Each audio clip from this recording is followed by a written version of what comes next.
E aí, mais análise hoje? Hoje vamos falar sobre VGIR11, o fundo puro sangue aí, CDI da Valor, então vamos dar uma analisadinha como é que tá o fundo. Aqui no relatório do mês de outubro, só antes, vamos comentar da emissão dele, né? Ele queria fazer uma emissão de 400 milhões, é um fundo de 1 bilhão e 400 milhões, mais ou menos, então ele queria fazer uma emissão aí de grande porte até, só que ele não teve como fazer a emissão por causa que o mercado tá caindo muito, tá muito volátil, e ele acabou desistindo dessa emissão. Graças a Deus pra você que é cotista do fundo, porque era uma emissão safada abaixo do VP, e pra você que não sabe, a emissão abaixo do VP faz com que você que já é cotista perca dinheiro. É muito bom pra quem não é cotista, né? Mas pra quem é cotista, você perde dinheiro. É como se você estivesse dando dinheiro pro cara que não é cotista quando a emissão é abaixo do VP. Se você não entendeu sobre isso, pode deixar nos comentários que eu respondo explicando 100% como é que funciona. E além de ser uma emissão grande abaixo do VP, ou seja, ia dar muito dinheiro pros caras que estão entrando e fazer você que é cotista perder dinheiro, a taxa também é muito cara. Então, a taxa de 4%. Inclusive, essa taxa é a palavra preferida da Valora, né? Pra começar, início de conversa aqui, eu não gosto da Valora. Todo fundo que a gente já analisou da Valora, inclusive o VGHF, tem problema, tem dor de cabeça, não é uma gestora que eu gosto,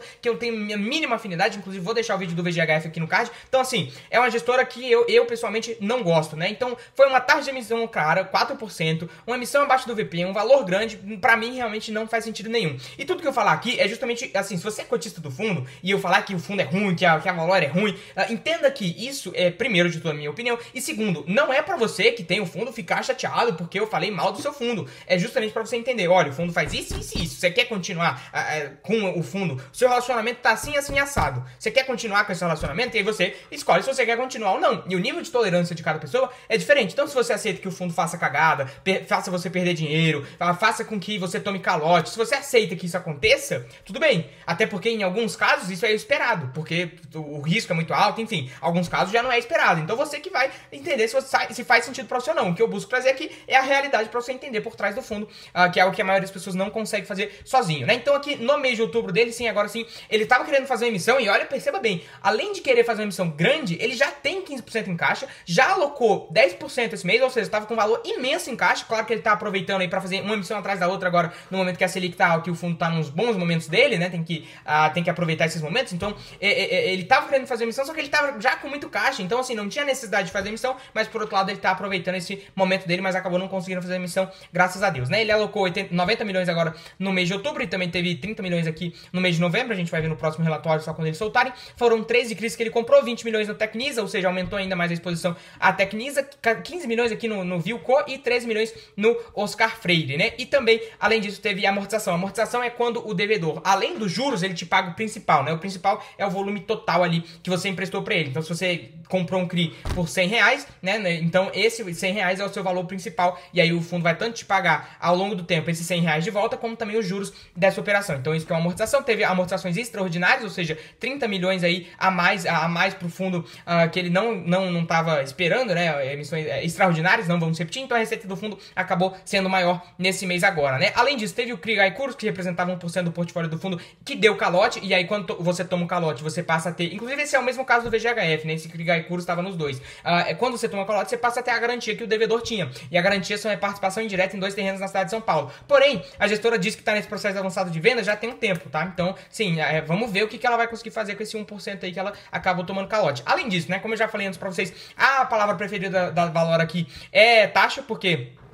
a taxa de gestão é de 1%, normal, porém, tem a taxa de performance sobre 20% do que o exceder o CDI. O trabalho do fundo é minimamente exceder o CDI, porque se ele não está excedendo nem o CDI com a carteira que é puramente CDI, não faz sentido você ter um fundo. Então, assim, os caras querem comprar uma taxa de performance por algo que não faz sentido algum, né? Você cobrar uma taxa de performance para ter um resultado que já é o esperado. É o seu trabalho ter um resultado acima do CDI. Então, não faz sentido eles cobrarem a taxa de performance. Também tem a taxa de escrituração, então mais uma taxa aí para você. E agora, no mês de outubro, o fundo teve uma receita maior, né? Tanto em juros quanto em outros ativos, que foi por conta da Selic mais alta, né? E também teve uma despesa. A despesa dele é muito alta, tá? A gente já vai comentar um pouco sobre isso, mas ele é um fundo que ele corre um risco alto e distribui um rendimento baixo para o que ele deveria distribuir, porque ele tem muito custo. Para você ter uma ideia, 15% do resultado do fundo hoje é gasto, né? O que poderia ir para você, vai para custo. Então, normalmente você tem um custo em torno de 10%, 5%, e o fundo tem 15%. Então, assim, é uma margem de custo que a gestora gasta que ela poderia entregar para o cotista. Então, o fundo acaba correndo um risco mais alto para poder entregar um rendimento e acaba que a maior parte desse rendimento aí fica com os custos da gestora, né? Enfim,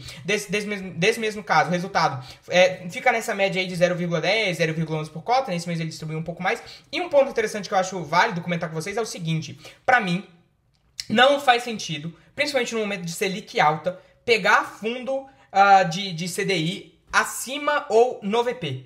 A não ser que se ele esteja muito abaixo do VP, não faz sentido pegar o fundo. Por que não faz sentido pegar o fundo? Porque eles são fundos imobiliários que vão pegar, no caso de fundos imobiliários de melhor qualidade, como o KNCR, eu vou deixar o vídeo aqui no card, são fundos imobiliários que acontece o seguinte: são de melhor qualidade, então eles vão pegar uma dívida CDI mais 1, CDI mais 2. No caso aqui do Valora, ele vai pegar dívidas mais arriscadas, CDI mais 3, 4, só que, como ele gasta muito, então o resultado acaba diminuindo também. Mas então, se ele tá pagando, ele vai ter um CDI, um CRI pagando CDI mais 2, o que vai acontecer? A gente tem que tirar taxa e a gente tem que tirar custo. No final do dia, você vai receber líquido de dividendo aqui na sua conta, você vai receber CDI mais 1, porque você tem CDI mais 3. Menos 1% de taxa, menos 10% do resultado ali em custos, né? Que a média de custo aí da maioria dos fundos, no caso do VGIR aqui, é 15%. Então você está falando aí que vai receber praticamente CDI mais 1 para correr um risco de CDI mais 3. Então, para mim, não faz sentido. Só faz sentido quando o fundo está abaixo do VP. Por quê? Porque quando está abaixo do VP, você compra um negócio que paga CDI mais 3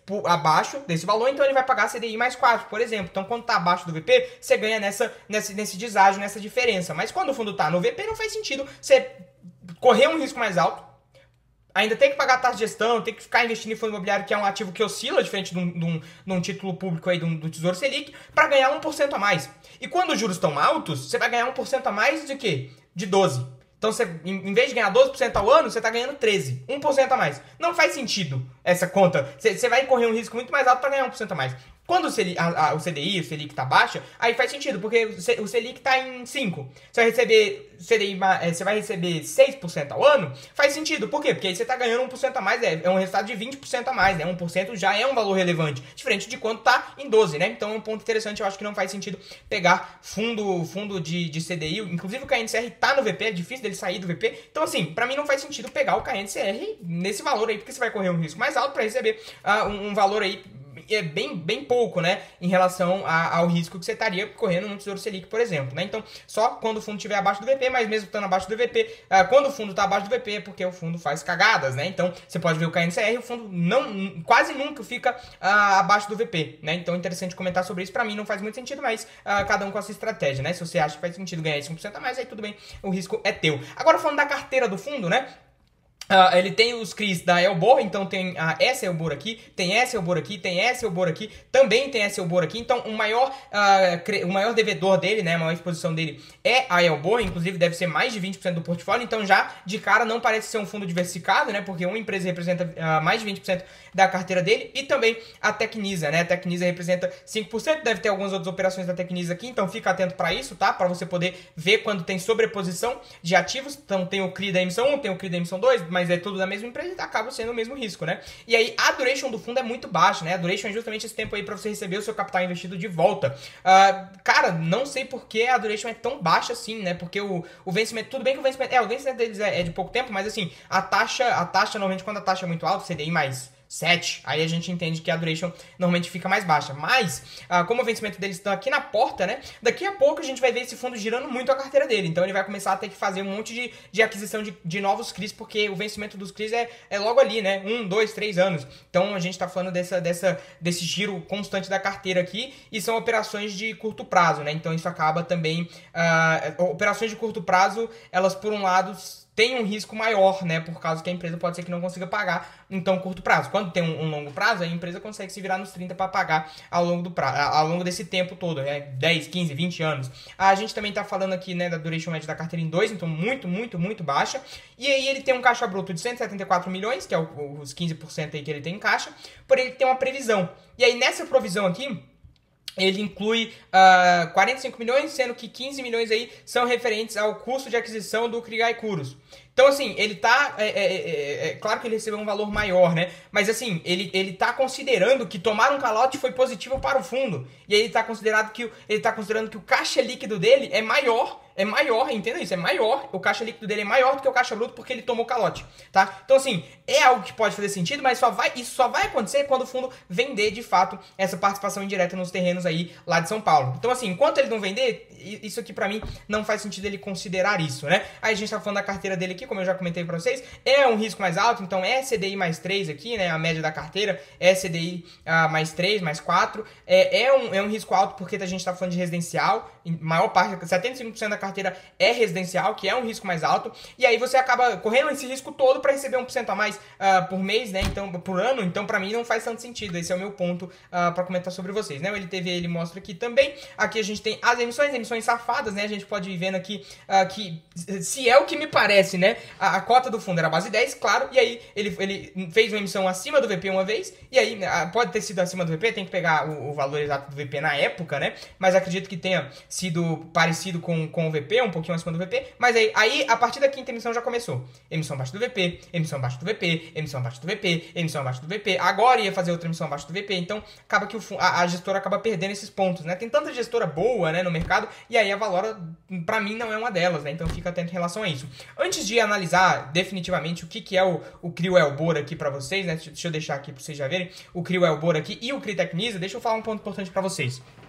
Se você tá vendo esse vídeo, provavelmente você não sabe analisar um fundo, ou você quer ver alguém que realmente saiba e consiga trazer essa informação de uma forma rápida, fácil e também que consiga trazer conhecimentos que você não tinha, né? Então você tá procurando fazer isso. E qual que é o nosso objetivo aqui? É justamente entregar esse conhecimento para você, que muitas pessoas cobram, muitas empresas cobram 200, 300, 400 reais de graça, né? Esse é o nosso objetivo aqui, trazer realmente essas análises. Então, a gente já teve a ideia de criar uma área de membros aqui, só que tem um pequeno detalhe, né? O YouTube ele não permite ainda criar uma área de membros, não pela quantidade de inscritos, mas pela quantidade do tempo do canal. O canal é muito novo, né? E a gente teve um resultado, acaba que foi um pouco acelerado até. Então, o canal, como é muito novo, o YouTube ainda tem uma limitação que ele ainda não permite criar uma área de membros. Então, para contornar esse problema e vocês poderem ter acesso a uma área de membros, mas claramente sem usar a estrutura do YouTube, eu já criei uma solução para fazer isso. E qual que é a ideia de ter uma área de membros, né? Antes de analisar o CRI do Elbor aqui, só explicar para vocês como é que realmente é essa ideia de ter uma área de membros. É uma área de membros justamente para ter um grupo de WhatsApp. Primeiramente, você poder conversar. Então, eu vou estar ali, outros investidores vão estar ali e você poder trocar essa ideia. Por que acontece? A maioria dos investidores, principalmente quem não sabe o que está fazendo, porque quando eu estou na minha posição aqui e eu sei analisar um fundo, eu entro em contato com a gestora, eles me respondem. Quando eu tenho essa estrutura, tanto de conhecimento quanto de valor aportado, fica muito mais fácil para mim ter segurança em tomar uma decisão. E agora, quando as cotas estão caindo muito, todo o mercado está caindo, a maioria dos investidores que não sabem o que é o fundo, não sabem como que funciona, quais são as operações, quais são os riscos, ele fica angustiado. A maioria das pessoas ficam angustiadas, vê a cota caindo ali, não sabe o que está acontecendo, não sabe por que o fundo está caindo, não sabe se deve continuar com o fundo, o que tem dentro do fundo. Então, como você não tem segurança nisso, você acaba ficando angustiado. E aí você acaba tendo um retorno pior ao longo do tempo, você acaba realizando prejuízo sem ter que realizar prejuízo, você acaba vendendo na hora de ter que comprar. Então, para não acontecer isso, o objetivo da nossa área de membros é justamente ter essa estrutura para você poder investir melhor ao longo do tempo, não ficar angustiado, poder trocar ideia com outras pessoas que estão no mesmo nível ou níveis acima de você. Então você ter toda essa estrutura para você poder começar a acertar no mercado. E também, qual que é o nosso objetivo? Ter uma área que diariamente eu vou ler e analisar os fatos relevantes. Então você vai ficar por dentro do mercado. Se tiver reunião do Copom, vou fazer uma live de reunião de Copom. Então se tiver qualquer movimento do mercado, vou fazer uma live sobre esse movimento do mercado. Se tiver fato relevante dos fundos, eu vou falar, olha, esse fundo hoje à noite comprou isso, isso, isso e isso. E aí no dia seguinte, o mercado vai reagir a essa decisão à noite. Então você já vai estar à frente do mercado para poder tomar essa decisão antes de amanhecer no dia seguinte. Então você vai ter essa estrutura também, que eu vou trazer análise dos fatos relevantes e dos movimentos de mercado todo santo dia, toda santa noite para você. Então, se você achar interessante isso, já se inscreve no canal que eu já vou revelar como é que você consegue acesso a isso. Então assim, além disso, um grupo de WhatsApp para poder conversar com as pessoas, vai ter o meu número lá, então você vai poder tirar dúvida diretamente comigo. Então, tive qualquer dúvida, basicamente o meu WhatsApp é como se fosse um curso para você, porque qualquer dúvida que você tiver eu vou te responder. Se você quiser saber sobre o que eu tô fazendo, se eu tô comprando, o que eu tô comprando, o que eu tô vendendo, eu vou te responder também. Se você tiver qualquer dúvida em relação a algum fundo específico, vou fazer também. Se você quiser que eu analise algum fundo aqui no canal também, vou fazer, que é algo que as empresas aí, as análises, né, e as researches, as casas de análise cobram R$300 pra você. Então vou fazer aqui no canal, vou trazer o fundo que você me pedir, tanto que você quer comprar, o quanto que você tem na carteira, então vai ter essa estrutura também. Vai ter uma call por mês que você vai poder abrir a tua câmera, abrir teu microfone e trocar ideia, tanto com os outros investidores como comigo, fazer uma pergunta, perguntar sobre a sua carteira, falar se a sua carteira tá boa, como é que tá estruturado, o que eu acho sobre a sua carteira. Então ter toda essa estrutura em volta de você, tanto de grupo de WhatsApp, quanto de fato relevante, de análise, de live, toda essa estrutura para poder trazer uma segurança para você e você poder tomar as decisões certas e ter um retorno melhor ao longo do tempo. Porque eu, na minha posição, fico muito tranquilo. Eu postei nos stories agora, o resultado da minha carteira de ações tá ganhando do Ibovespa mais 70 em menos de 2 anos. Então, assim, é um resultado muito acima porque eu sei o que eu tô fazendo. E aí, justamente por você ter essa estrutura também, eu quero entregar essa área de membros pra vocês. E aí, infelizmente, o YouTube ainda não permitiu por causa do canal ser muito novo. Mas, né, de toda forma, a gente vai burlar vai usar a estrutura que não é do YouTube pra poder criar essa área de membros aí. Então, se você quer ter acesso a essa área de membros, já se inscreve no canal. Porque provavelmente no próximo vídeo que eu soltar, então amanhã, eu solto vídeo todo dia pra você que é novo aqui no canal. No próximo vídeo que eu soltar, eu já vou deixar o link dessa área de membros pra você poder garantir o seu acesso lá também. E aí você pode me perguntar, pô, será que isso vai custar 50, 200, 500 reais por mês para poder ter acesso a você, poder ter acesso diariamente a você, né? Só que não, né? O nosso objetivo aqui é realmente trazer esse acesso mais tranquilo para você. Então, assim, com menos de R$2.000 investidos, você já vai poder ter os dividendos para poder garantir o seu acesso à área de membros. E pode ficar tranquilo que é um valor bem tranquilo, é um valor menor do que um lanche. Com R$2.000 investidos, você já consegue isso de dividendos por mês para poder ter acesso à área de membros. E além disso, é no modelo de assinatura. Então, assim, é que nem a Netflix. Você não vai ter que se preocupar de fechar um pacote anual, um pacote de 10 anos, até a morte do seu neto. Não, pode ficar tranquilo, que é mensalmente. Então, se você garantir um acesso ali, um mês de acesso ao grupo de WhatsApp, a toda a nossa estrutura, e você achar que pra você não faz sentido, ou pra você realmente não foi interessante, ou algum motivo que pra você esteja no momento de condição financeira um pouco mais dificultada, pode ficar tranquilo que no mês seguinte você já não tem compromisso nenhum com a gente. Você pode realmente experimentar, pode usar ali durante o mês. Então, você vai ter toda essa estrutura aí, da forma que você quiser, por assinatura mensal, não é um pacote de 1 ano, não é um pacote de 10 anos, então pode ficar tranquilo que vai ser uma área de membros bem completa para vocês. Inclusive, se você tiver qualquer sugestão, pode deixar aqui nos comentários também, que o meu objetivo é trazer esse contato o mais próximo de vocês, né? O mais frequente e próximo de vocês todo santo dia, fechou? Então, vamos voltar aqui para análise do VGIR 11 aqui, do Fundo Imobiliário da Valora. Mas se você gostou, então já se inscreve no canal, que provavelmente no próximo vídeo eu já vou soltar o link para vocês poderem garantir o acesso de vocês a essa área de membro. Então, beleza? Vamos lá aqui. Sobre o CRIO da Elbor, a Elbor é uma incorporadora, né? Ela faz tanto prédio corporativo quanto principalmente prédio residencial. E aí, por isso, a carteira do fundo é principalmente residencial, como a gente viu lá em cima, né? Então, aqui a gente tá falando que é empréstimos para a Elbor, e esses empréstimos para a Elbor são para quê, né? Para a construção desses prédios, né? Desses prédios residenciais. Porém, tem um ponto muito importante, né? Eu fui analisar a fundo como é que é estruturado esse CRI da Elbor aqui, e olha que genial, né? Pro fundo isso acaba não sendo tão bom, mas pra Elbor é muito genial o que eles fazem, porque eles emitem no nome da Elbor, para poder ter uma qualidade de crédito melhor, taxas mais baixas, enfim. E quando eles vão falar quem que é o dono do imóvel, é outra empresa. Então é interessante como é que eles fazem essa estrutura. A dívida é para Elbor e o lucro do empreendimento, e o risco do empreendimento vai para outra empresa que a Elbor é dona, né? Então é interessante, é um CNPJ separado, né? Isso é interessante de comentar. Então pra Elbor acaba que eu achei interessante essa estrutura de dívida. Claro que isso pra você que é investidor aqui do VGIR acaba não sendo um ponto tão importante assim, acho que não vai influenciar muito a jornada do fundo ao longo do tempo. Porém, como é um devedor aí que o fundo tem mais de 20, 25% de exposição, eu achei interessante ir um pouco mais a fundo, né? E entender qual que é a estrutura que eles utilizam para poder pegar e tomar essas dívidas, quais são as garantias. Inclusive, né? É um fundo que o VGIR 11 aqui, tanto no Tecnisa, né? Não tem alguns CRIs dele não tem garantia, tá? Então se tomar calote, tomou, faz o L, agradece aí a Deus e segue vida. De frente do Guaicuros, que ele ganhou pelo menos ali a participação no terreno, né? Então no caso da Elbor aí, a Elbor deve ter mas é uma garantia pequena, né? E também a Tecnisa, né? A Tecnisa tô procurando aqui, cadê? Tá aqui, ó. A Tecnisa não tem garantia, né? O CRI não conta com garantias reais, né? Então assim, tudo bem que ele tem um rating aí, mas enfim, o que importa no final do dia é a garantia, fechou? Sobre o VGIR11 é isso, pra mim não é um fundo que eu achei tão interessante, também não gosto muito de fundo CDI, como eu comentei pra vocês, nem com a NCR sendo da qualidade que é, da gestora que é, da Quineia, excelente qualidade, retornos incríveis, né, por causa desses motivos que eu já expliquei no fundo pra vocês. Então, se você gostou da nossa análise, deixa o teu sincero like. Também, se tiver qualquer dúvida ou tiver qualquer pergunta, pode deixar nos comentários. Sugestão também para nossa área de membros, pode deixar nos comentários. Eu leio e respondo todos os comentários. Se eu não respondo, eu li. Você sabe disso, eu vou curtir teu comentário ali. Então, assim, se você realmente gostou da análise, se inscreve no canal para não perder a área de membros que vai sair amanhã, provavelmente. Fechou? É isso, é nóis e